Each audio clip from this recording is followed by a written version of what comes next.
guys, andito ulit tayo ngayon. Tayo ay magluluto ng panibago na namang recipe sa gabing ito. At ito ay adobong baboy guys. So mayroon tayo ditong karne, ayan, naka-slice na siya, naka-cubes. Pork kasim, ayan guys. So gagamit tayo guys ng syempre toyo, suka, paminta,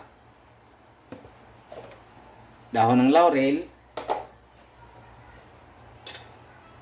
bawang, yan, nakachop na siya, yan. Bitsin. Maglalagay tayo ng kahit kaunting asin guys, kahit mayroon na tayong toyo.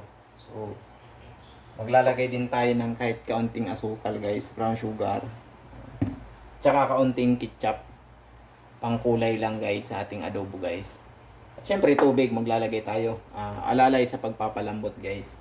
So ngayon ilalagay na natin yung ating karne. Yan. Yan, yan guys, kung makikita nyo yan.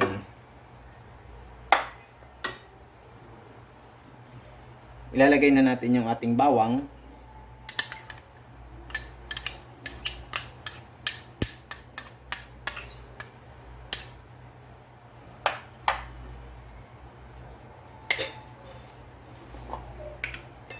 Lalagay tayo ng paminta.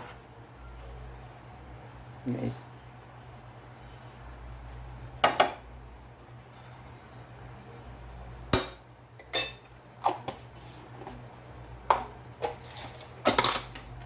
Dahon ng laurel.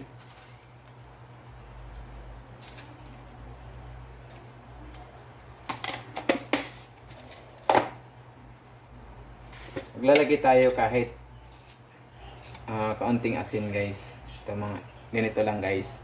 Isang kutsarita.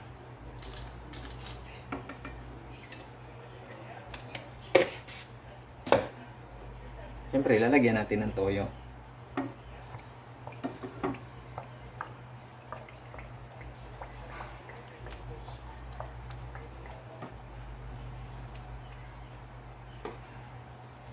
Suka.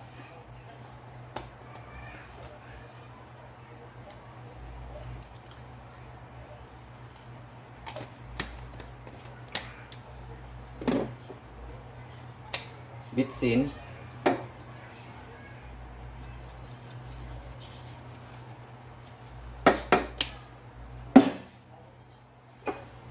Lalagyan natin ng ketchup.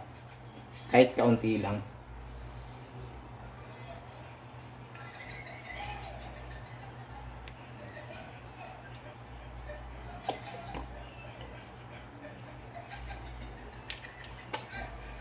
Siguro mga 2 kutsara.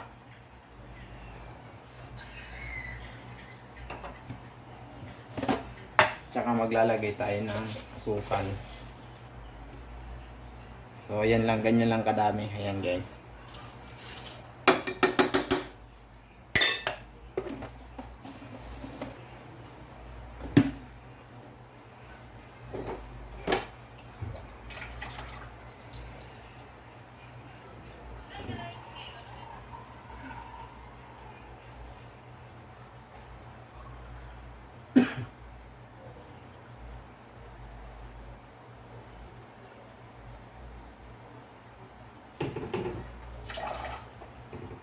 Tsaka syempre tubig.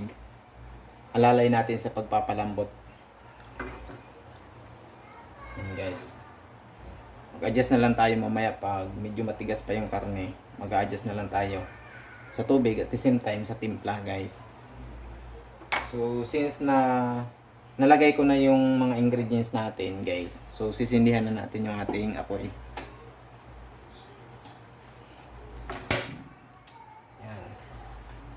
Siguro mga 40 minutes, more than. So, hintayin muna natin siyang lumambot guys. Tatakpan lang natin.